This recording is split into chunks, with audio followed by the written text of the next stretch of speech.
Hi, I'm Dr. Mark, and I'm going to help you sing and perform more like the top artists around the world. I'm a professional voice teacher, performance coach, and opera stage director. I've helped thousands of singers around the world learn the techniques and methods that got the top singers to where they are. Let's talk about what makes Dimash's performance of War and Peace so awesome. Here we go.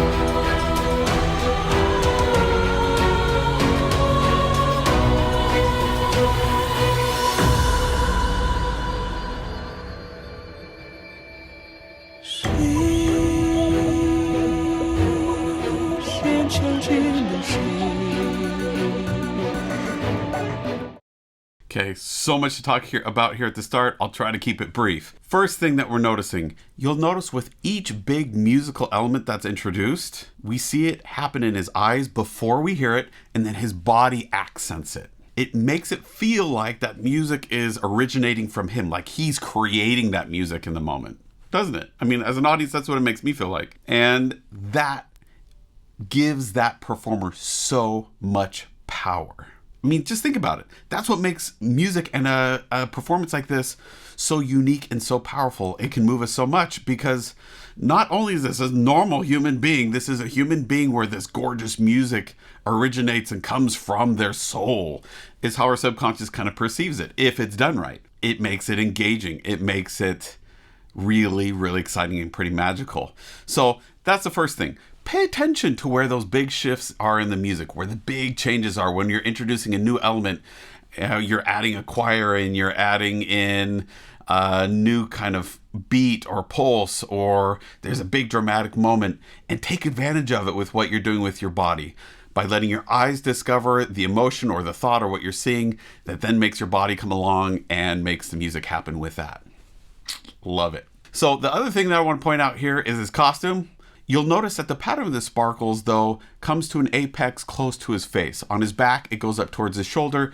Here, it comes to a taper up towards his shoulders, which then draws our eyes up towards his face, which is really helpful. Again, it's where we want it. If we're using sparklies and it was in the reverse order, so pulling away from his face, then it would be a lot less helpful. In fact, it would be distracting and take our eyes away from their face. Which, if you're a performer that you don't want them to look at your face and it's all about the dancing or something other than what you're doing with your face, maybe that's a good choice. Not the case with Dimash. So much is going on in his face, and it's so crucial to what his performance that we want to make sure that his face is framed there, which also the black, purple, black hair creates this frame around his face. So awesome. Framing our face, if we can manage it, is always really helpful to an audience. It doesn't always mean you have to be wearing dark colors if you have lighter skin tone, or lighter colors if you have darker skin tone. That's not what we're talking about. There's a lot of different ways to frame that face. But as a singer, the idea of framing your face is really important. The final thing I want to talk about is you'll notice here that it starts super dramatic. But does his voice start loud and intense and dramatic? It does not. It actually starts relatively quiet, a little bit breathy, and soft. Now, this is classic Dimash and classic singing all over the place because we want this crescendo. Every story has its building point, and it's got to start from somewhere. That's an introduction, kind of gets us in the mood and gets us where we're going. So this music really kind of set this intense environment, then it pulls us down so we can start understanding what's really going on here, and then we'll probably build till the biggest moment, and then we have resolution, right? If you watch a story arc, that's exactly what it is. You watch just about everything, there is that kind of growth. Dimash, if nothing else, is an exceptional storyteller. I've said this from my first video, I think, all the way through all the different videos I've done in Dimash, that he is really operatic or theatrical in how he presents his songs. He's had training that way, that's great, but you'll notice the best pop singers, the best rock singers, it all comes down to telling a story and communicating. That's what he excels at. is using every single part of his performance to tell a story and to take us on the entire roller coaster of the story, so we can be with him along the entire journey, which makes it so exciting, so engaging, and we can just keep watching it and see it over and over. You might think, well, am I implying that everything needs to have the same story arc? No, and not everything he does has the exact same story arc, but you'll notice there is that pattern of starting quiet, growing into something louder, and then at the end, because that follows natural story arcs. And the artistry comes in not in trying to fight against that, but in finding all the different nuances and putting the different wrinkles and other crescendos, decrescendos in between the start and end so that it's not predictable.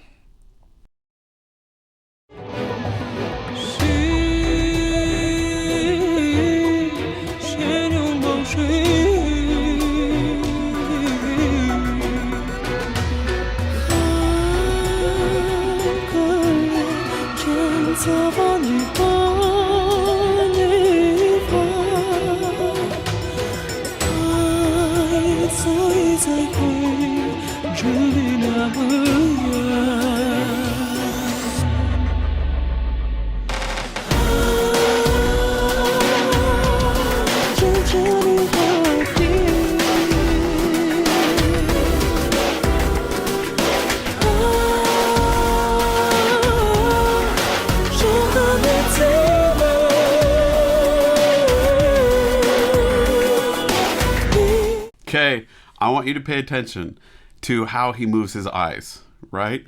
You'll notice that his eyes are always leading his body. Awesome. Why? Because that's normal human behavior. Our eyes always lead our actions.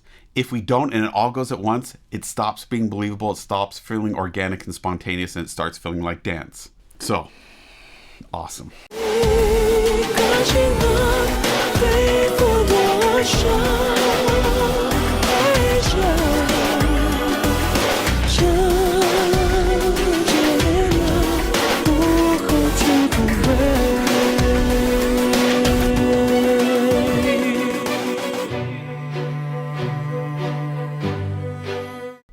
Okay, another thing I want to point out is the temptation when we hear really dramatic, intense music is to feel like we have to put that same intensity, push, and force into our voice.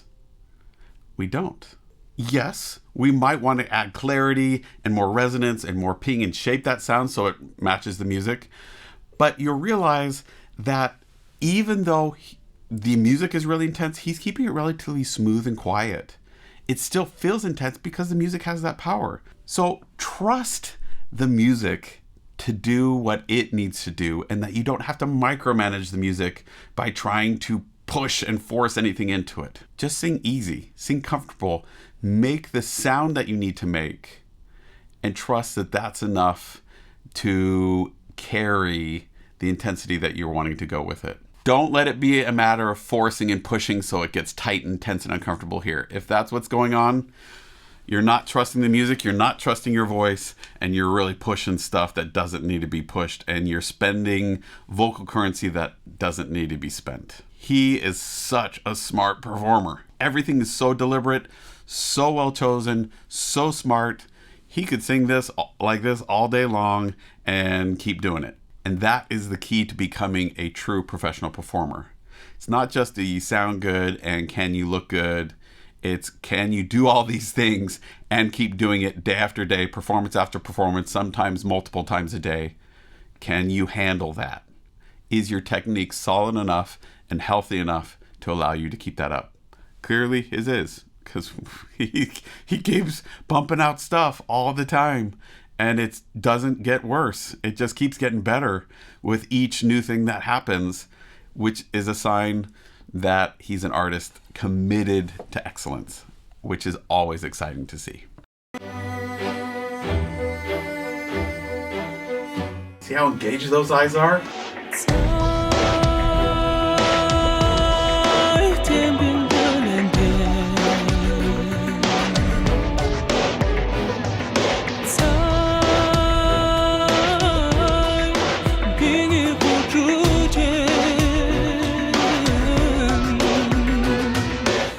So we're talking about the eyes. Would you, as an audience member, be able to tell if they're thinking about technique or thinking about the story and communicating? If so, how? Well, obviously by what their eyes are doing, first and foremost. That's the number one communicator.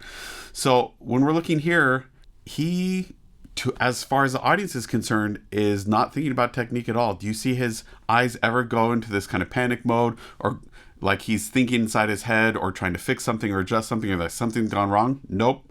He is 100% laser focused on what's going through his imagination and in letting that show in his body. Now, does that mean his brain doesn't temporarily go to technique every once in a while and try to fix things and adjust things as he goes? It might, but he's learned how to keep the storytelling, the emotions, communicating at the forefront of what he's doing, and let the rest of that happen in the back of his mind so that we don't see it on his face. There aren't those little micro gestures of, oh, darn, I messed up, something went wrong. We're not seeing that anywhere in there, which, again, keeps us engaged the entire song. One moment where it shifts will take us out, and it'll take us at least another phrase or two for us to start believing and engaging the song again. He doesn't throw us out of his performance ever. We're always constantly engaged with what he's doing because he is.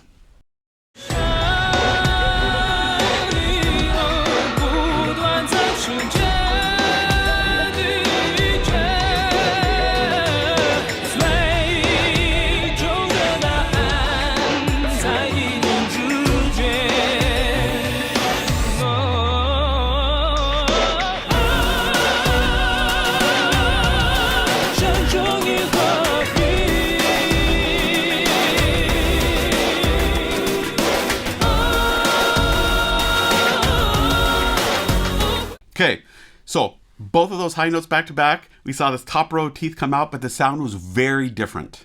The first one was much more operatic, his back is warmer, is richer. This one was much more forward and pop-like. The mouth position was almost identical. What does that mean then? How does he change that sound?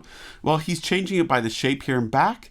And another way to think about how to shape it is by where he's feeling resonance, where he's placing that sound, right? There's a bunch of different changes that come in that go with thinking about it that way. The reason that's so cool is because that upper tooth smile there, that jaw is released, that's staying consistent.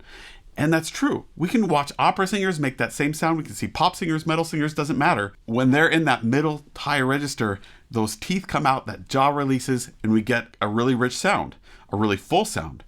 Where we place it, if it is forward, then it's going to sound brighter, more pingy. And if we place it further back, it's going to sound richer, more full, a little more what we kind of think of as operatic in nature. Either one is excellent if we'll keep that jaw release and that upper tooth smile in there and some forward in there. Where we run into problems where it's just forward and tight and tense, that gets pushed, forced, tense, and unhealthy. Same thing happens if we just pull the placement back and swallow it and cover her, and it'll get overly tight, tense, and strained and sound manufactured as well. So it's always some kind of balance of open in the back with that placement staying at least somewhat forward, maybe adding back placement with forward placement at the same time to get that chiaroscuro. But either way, you'll notice he's getting really unique sounds each time he's saying these ahs. And that makes it engaging, gives us variety, makes it mean something. So it's not just fireworks, but it's actually emotional expression.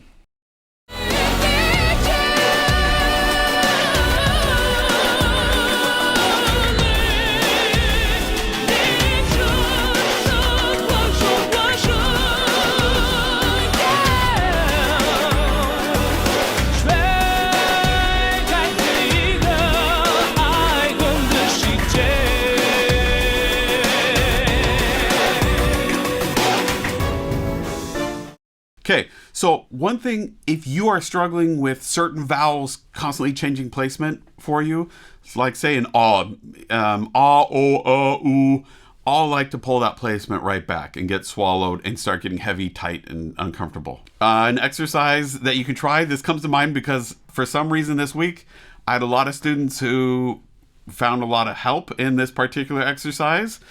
It seems a little silly, but it has a very specific reason for doing these particular vowels and consonant clusters, and it's meow. So meow, meow, meow, meow, meow, meow would be what we're going to do, right? On any scale, you can do it on a song. That is going to help get the air flowing through your consonants. That E is going to get that sound forward and placed in a way that's ideal for kind of that middle to higher part of your voice. Then it lets you tag the ah and ooh so it matches the E. Meow rather than meow. It's going to help you tune the ah and the ooh to match the E, which is where we're wanting to go here. So that's one exercise that you can use if you find that you're struggling with keeping that placement forward, especially on those ahs and oohs.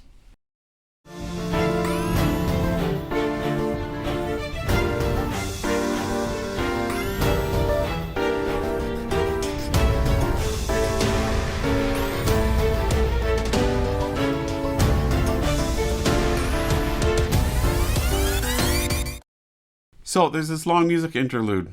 Is he doing nothing? Is he just like sitting there and waiting for his turn to sing again? No!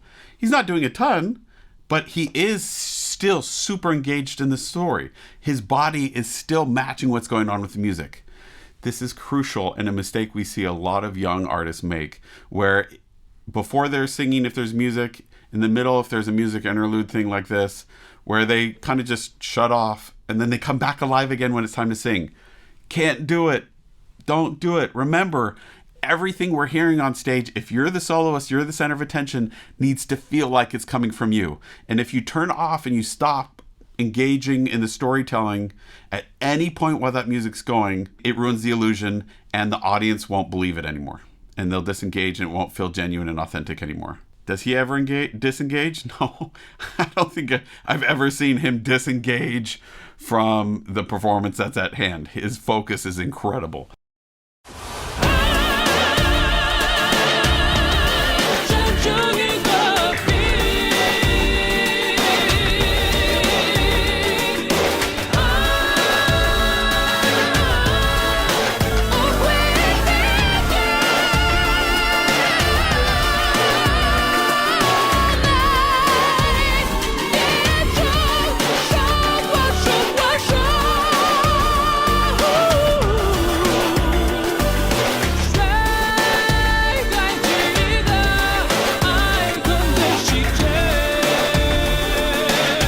So, you'll notice that story arc we were talking about at the beginning of this video. Is that what happened? Yes. Was it predictable and boring? No. Even though we knew this was going to happen. Why? Because he gave us so much variety along the way. We need a certain amount of predictability because that's how we find meaning, is setting the pattern. And then the artistry comes in the few moments where we break away from the pattern and do something unexpected. If we can't follow that pattern and set this overall trajectory, and shape it that way, it just stays flatline, then it means nothing. So we need the contrast there. We need to have this sense of telling a story and the arc that goes with it for us to care and be engaged and feel like it's going somewhere. But we've also got to stay engaged in the storytelling, which is what he's doing here so that it doesn't get boring. If we're engaged in the storytelling, meaning we're a specific person in a specific place, talking to specific people, and have all the other emotions that come along with that context, then it's going to have plenty of variety if we're letting ourselves show what a real human would show with those thoughts, feelings, and in that context. And if that all matches the music, we're golden. It doesn't matter what's going on stage. If you can capture all those things together, the audience is going to be eating it up one way or the other. Then the only key is making sure that you're not doing anything that's pulling them out of that story. That's where vocal technique comes in and trying to smooth things out and get things really consistent. So there aren't moments where they're like, oh, mistake, or big changes in your voice that are distracting and make us feel like something's wrong. So we're trying to eliminate those things, but without everything else, we're really going to be missing the soul of a performance. What am I saying here? What I'm saying is it's not just Dimash's technique that's so exciting. It's that he stays completely engaged in communicating a story.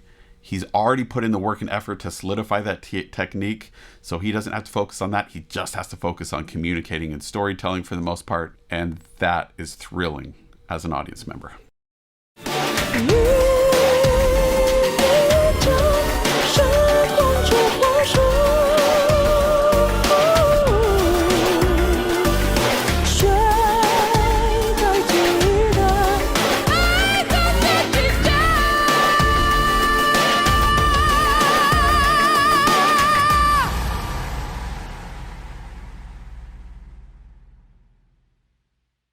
Final thing here, you'll notice that when he went up to that high note, he didn't punch it.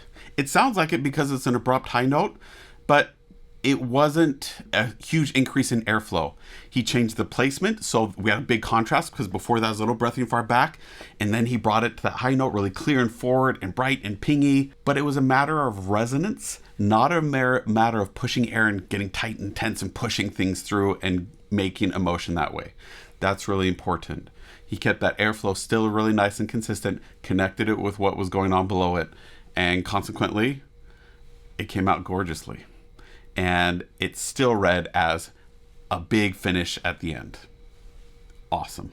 If you want a voice lesson or performance coaching or want me to work with you or your group to help you sing easier, perform at a consistently higher level, book a time with me at mrperformingartstudio.com. You can also find me at wizio.com if you want to send in shorter little clips for me to review. I would love to work with you in the future online.